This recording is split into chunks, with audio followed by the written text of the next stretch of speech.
शांति।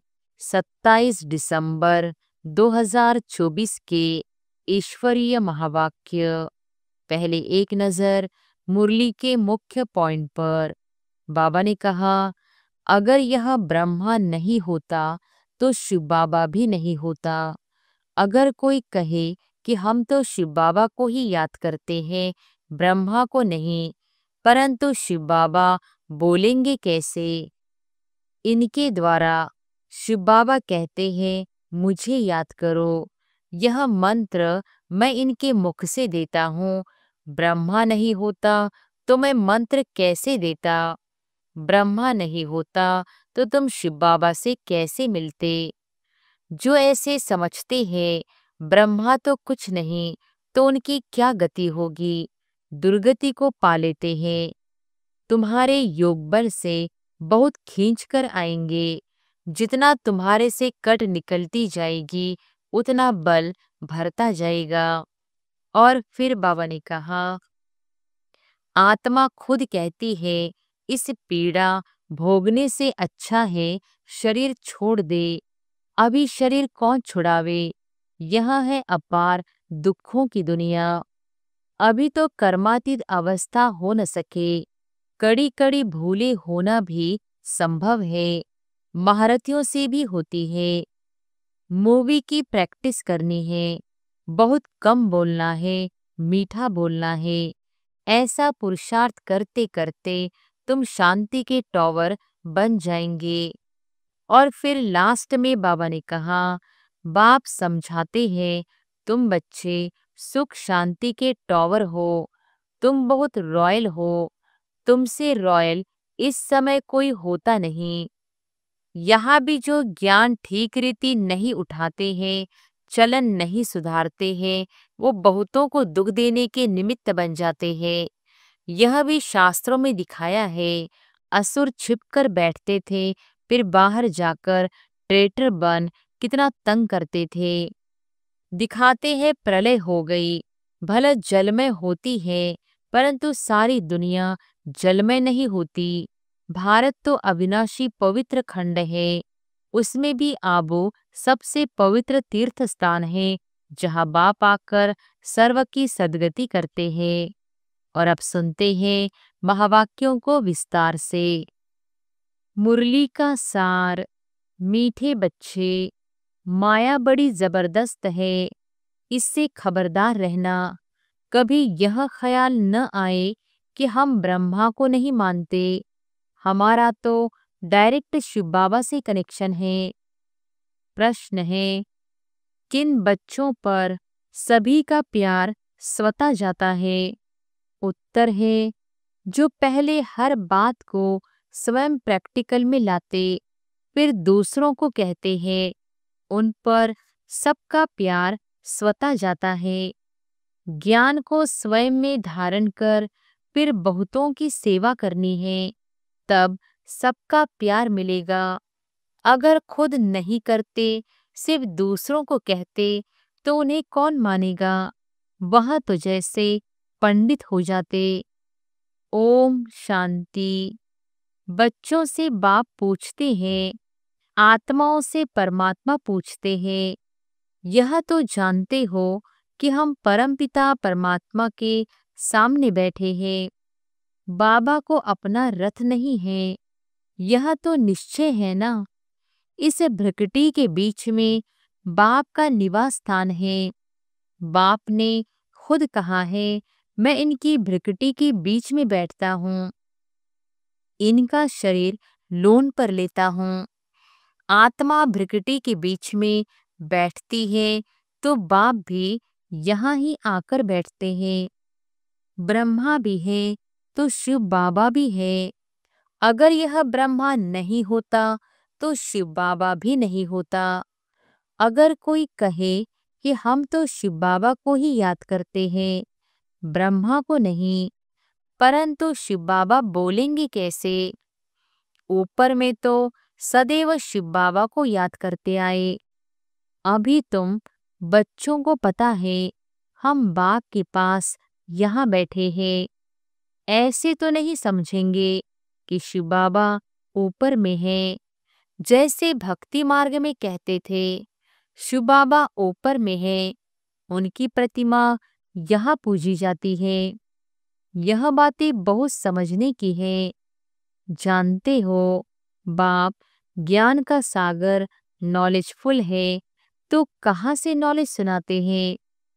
ब्रह्मा के तन से सुनाते हैं। कई कहते हैं हम ब्रह्मा को नहीं मानते, परंतु शिव बाबा कहते हैं मैं इस मुख द्वारा ही तुम्हें कहता हूँ, मुझे याद करो। यह समझ की बात है ना। ब्रह्मा तो खुद कहते हैं शिव बाबा को याद करो। यह कहाँ कहते हैं कि मुझे याद करो? इनके द्वारा शिव बाबा कहते हैं मुझे याद करो। यह मंत्र मैं इनके मुख से देता हूँ। ब्रह्मा नहीं होता तो मैं मंत्र कैसे देता? ब्रह्मा नहीं होता तो मैं मंत्र कैसे देता? ब्रह्मा नहीं होता तो तुम शिव बाबा से कैसे मिलते? कैसे मेरे पास बैठते? अच्छे अच्छे महारथियों को भी ऐसे ऐसे ख्यालात आ जाते हैं जो माया मेरे से मुख मोड़ देती है। कहते हैं हम ब्रह्मा को नहीं मानते, तो उनकी क्या गति होगी? माया कितनी बड़ी जबरदस्त है जो एकदम मोह ही फिरा देती है। अभी तुम्हारा मोह शिव बाबा ने सामने किया है, तुम सम्मुख बैठे हो। फिर जो ऐसे समझते हैं ब्रह्मा तो कुछ नहीं, तो उनकी क्या गति होगी? दुर्गति को पा लेते हैं। मनुष्य तो पुकारते हैं ओ गॉड फादर, फिर गॉड फादर सुनता है क्या? कहते हैं ओ लिबरेटर आओ, क्या वहां से ही लिबरेट करेंगे? कलप कलप के पुरुषोत्तम संगम युग पर ही बाप आते हैं। जिसमें आते हैं उनको ही उड़ा दे तो क्या कहेंगे? माया में इतना बल है जो नंबर 1 वर्थ नॉट ए पेनी बना देती है। ऐसे ऐसे भी कोई कोई सेंटर पर है। तब तो बाप कहते हैं खबरदार रहना। भले बाबा के सुनाए हुए ज्ञान को दूसरों को सुनाते भी रहते हैं, परंतु जैसे पंडित मिसल, जैसे बाबा पंडित की कहानी सुनाते हैं ना, इस समय तुम बाप की याद से विषय सागर को पार कर क्षीर सागर में जाते हो ना। भक्ति मार्ग में ढेर कथाएं बना दी है। पंडित औरों को कहता था राम नाम कहने से पार हो जाएंगे, लेकिन खुद बिल्कुल चट खाते में था। खुद विकारों में जाते रहना और दूसरों को कहना निर्विकारी बनो, उनका क्या असर होगा? यहाँ भी कहाँ कहाँ सुनाने वालों से सुनने वाले तीखे चले जाते हैं, तो बहुतों की सेवा करते हैं। वह जरूर सबको प्यारे लगते हैं। पंडित झूठा निकल पड़ा तो उसे कौन प्यार करेगा? फिर प्यार उन पर चला जाएगा जो प्रैक्टिकल में याद करते हैं। अच्छे अच्छे महारथियों को भी माया हप कर जाती है। बाबा समझाते हैं अभी तो कर्मातीत अवस्था नहीं बनी है। जब तक लड़ाई की तैयारी न हो, एक तरफ लड़ाई की तैयारी होगी, दूसरी तरफ कर्मातीत अवस्था होगी। पूरा कनेक्शन है, फिर लड़ाई पूरी हो जाती है, ट्रांसफर हो जाएंगे। पहले रुद्रमाला बनती है। यह बातें और कोई नहीं जानते। तुम समझते हो इस दुनिया को बदलना है, वह समझते हैं दुनिया के अजुन 40,000 वर्ष पड़े हैं। तुम समझते हो विनाश तो सामने खड़ा है। तुम हो माइनॉरिटी, वह है मेजॉरिटी, तो तुम्हारा कौन मानेगा? जब तुम्हारी वृद्धि हो जाएगी, फिर तुम्हारे योगबल से बहुत खींच कर आएंगे। जितना तुम्हारे में कट निकलती जाएगी, उतना बल भरता जाएगा। ऐसे नहीं कि बाबा जानी जाननहार है, नहीं, सभी की अवस्थाओं को जानते हैं। बाप बच्चों की अवस्था को नहीं जानेंगे, सब कुछ मालूम रहता है, अभी तो कर्मातीत अवस्था हो न सके। कड़ी कड़ी भूले होना भी संभव है, महारथियों से भी होती है। बातचीत, चाल चलन आदि सभी प्रसिद्ध हो जाती है। अभी तो दैवी चलन बनानी है, देवता सर्वगुण संपन्न है ना, अभी तुमको ऐसा बनना है। परंतु माया किसको भी नहीं छोड़ती, छुई मुई बना देती है। 5 सीढ़ी है ना, देह अभिमान आने से ऊपर से एकदम गिरते हैं, गिरा और मरा। आजकल अपने को मारने लिए कैसे कैसे उपाय करते हैं, 20 मंजिल से गिरकर एकदम खत्म हो जाते हैं। ऐसे भी न हो कि हॉस्पिटल में पड़े रहे, भोगे, फिर कोई अपने को आग लगा देते हैं। किसने बचा लिया तो कितना दुख भोगते हैं। जल जाए तो आत्मा भाग जाए, इसलिए जीवघात करते हैं। समझते हैं जीवघात करने से दुख से छूट जाएंगे। जोश आता है तो बस, कई तो हॉस्पिटल में कितना दुख भोगते हैं। डॉक्टर समझते हैं कि यह दुख से छूट नहीं सकता, इनसे तो अच्छा गोली दे दे तो यह खत्म हो जाए। परंतु वह समझते हैं ऐसे गोली देना महापाप है। आत्मा खुद कहती है इसे पीड़ा भोगने से अच्छा है शरीर छोड़ दे। अभी शरीर कौन छुड़ावे, यह है अपार दुखों की दुनिया, वहाँ है अपार सुख। तुम बच्चे समझते हो, हम अभी रिटर्न होते हैं दुखधाम से, सुखधाम जाते हैं तो उनको याद करना है। बाप भी संगम युग पर आते हैं, जबकि दुनिया को बदलना होता है। बाप कहते हैं मैं आया हूँ तुम बच्चों को सर्व दुखों से छुड़ाकर नई पावन दुनिया में ले जाने। पावन दुनिया में थोड़े रहते हैं, यहाँ तो बहुत है। पतित बने हैं इसलिए बुलाते हैं हे पतित पावन। यह थोड़ी ही समझते हैं कि हम महाकाल को बुलाते हैं कि हमें इस छीछी दुनिया से घर ले चलो। जरूर बाबा आएगा, सब मरेंगे तब तो पीस होगी ना। शांति शांति करते रहते हैं, शांति तो शांति धाम में होगी, परंतु इस दुनिया में शांति कैसे हो जब तक कि इतने ढेर मनुष्य हैं। सतयुग में तो सुख शांति थी, अभी तो कलयुग में अनेक धर्म है।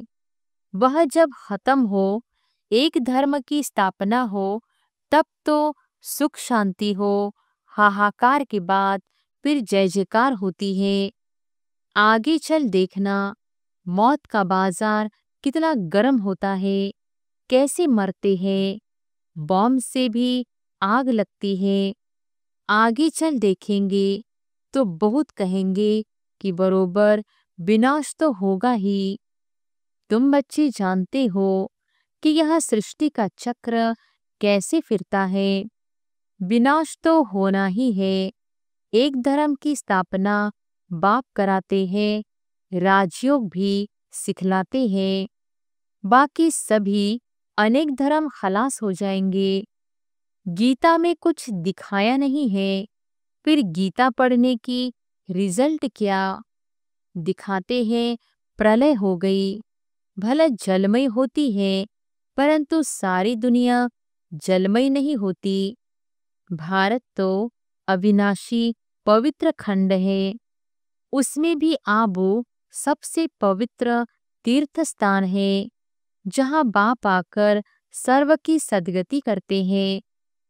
दिलवाड़ा मंदिर कैसा अच्छा यादगार है, कितना अर्थ सहित है, परंतु जिन्होंने बनवाया है वह यह नहीं जानते, फिर भी अच्छे समझदार तो थे ना। द्वापर में जरूर अच्छे समझदार होंगे, कलयुग में तो है सभी तमोप्रधान। सभी मंदिरों से यह ऊंच है जहाँ तुम बैठे हो।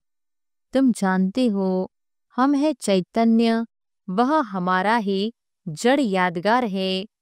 बाकी कुछ समय यह मंदिर आदि और भी बनते रहेंगे, फिर तो टूटने का समय आएगा। सब मंदिर आदि टूट फूट जाएंगे, होलसेल मौत होगा। महाभारी महाभारत लड़ाई गाई हुई है ना, जिसमें सब खलास हो जाते हैं। यह भी तुम समझते हो, बाप संगम पर ही आते हैं। बाप को रथ तो चाहिए ना। आत्मा जब शरीर में आती है तब ही चुरपुर होती है। आत्मा शरीर से निकलती है तो शरीर जड़ हो जाता है। तो बाप समझाते हैं, अभी तुम घर जाते हो, तुम्हें लक्ष्मी नारायण जैसा बनना है, तो ऐसे गुण भी चाहिए ना। तुम बच्चे इस खेल को भी जानते हो। यह खेल कितना वंडरफुल बना हुआ है। इस खेल का राज बाप बैठ समझाते हैं। बाप नॉलेजफुल बीजरूप है ना। बाप ही आकर सारे वृक्ष की नॉलेज देते हैं। इसमें क्या क्या होता है, तुमने इसमें कितना पाठ बजाया। आधा कल्प है दैवी राज्य, आधा कल्प है आसुरी राज्य। जो अच्छे अच्छे बच्चे हैं उनकी बुद्धि में सारी नॉलेज रहती है। बाप आप समान टीचर बनाते हैं। टीचर भी नंबरवार तो होते हैं। कई तो टीचर होकर फिर बिगड़ पड़ते हैं। बहुतों को सिखलाकर खुद खत्म हो जाते हैं। छोटे छोटे बच्चों में भिन्न भिन्न संस्कार होते हैं। बाप समझाते हैं, यहाँ भी जो ज्ञान ठीक रीति नहीं उठाते हैं, चलन नहीं सुधारते हैं, तो बहुतों को दुख देने के निमित्त बन जाते हैं। यह भी शास्त्रों में दिखाया है। असुर छिपकर बैठते थे, फिर बाहर जाकर ट्रेटर बन कितना तंग करते थे। यह तो सभी होता ही रहता है। ऊंचते ऊंच बाप जो स्वर्ग की स्थापना करते हैं तो कितने विघ्न रूप बन पड़ते हैं। बाप समझाते हैं, तुम बच्चे सुख शांति के टॉवर हो। तुम बहुत रॉयल हो। तुमसे रॉयल इस समय कोई होता नहीं। बेहद के बाप के बच्चे हो तो कितना मीठा होकर चलना चाहिए। किसको दुख नहीं देना है, नहीं तो वह अंत में याद आएगा, फिर सजाएं खानी होंगी। बाप कहते हैं, अभी तो घर चलना है। सूक्ष्म वतन में बच्चों को ब्रह्मा का साक्षात्कार होता है, इसलिए तुम भी ऐसे सूक्ष्म वतन वासी बनो। मूवी की प्रैक्टिस करनी है। बहुत कम बोलना है, मीठा बोलना है। ऐसा पुरुषार्थ करते करते तुम शांति के टॉवर बन जाएंगे। तुमको सिखलाने वाला बाप है, फिर तुम्हें औरों को सिखलाना है। भक्ति मार्ग टॉकी मार्ग है। अभी तुमको बनना है साइलेंस। अच्छा, मीठे मीठे सिकिलधे बच्चों प्रति माता पिता बाप दादा का याद प्यार और गुड मॉर्निंग। रूहानी बाप की रूहानी बच्चों को नमस्ते। धारणा के लिए मुख्य सार, पहली पॉइंट, बहुत रॉयल्टी से मीठा होकर चलना है। शांति और सुख का टॉवर बनने के लिए बहुत कम और मीठा बोलना है। मूवी की प्रैक्टिस करनी है, टॉकी में नहीं आना है। दूसरी पॉइंट, स्वयं की दैवी चलन बनानी है, छुई मुई नहीं बनना है। लड़ाई के पहले कर्मातीत अवस्था तक पहुंचना है। निर्विकारी बनाने की सेवा करनी है। वरदान है पवित्र प्यार की पालना द्वारा सर्व को स्नेह के सूत्र में बांधने वाले मास्टर स्नेह के सागर भव। पवित्र प्यार की पालना द्वारा सर्व को स्नेह के सूत्र में बांधने वाले मास्टर स्नेह के सागर भव। जब स्नेह के सागर और स्नेह संपन्न नदियों का मेल होता है तो नदी भी बाप समान मास्टर स्नेह का सागर बन जाती है। इसलिए विश्व की आत्माएं स्नेह के अनुभव से स्वतः समीप आती हैं। पवित्र प्यार व ईश्वरीय परिवार की पालना चुंबक के समान स्वतः ही हर एक को समीप ले आता है। यह ईश्वरीय स्नेह सबको सहयोगी बनाए आगे बढ़ने के सूत्र में बांध देता है। स्लोगन है संकल्प, बोल, समय, गुण और शक्तियों के खजाने जमा करो तो इनका सहयोग मिलता रहेगा। अच्छा, ओम शांति।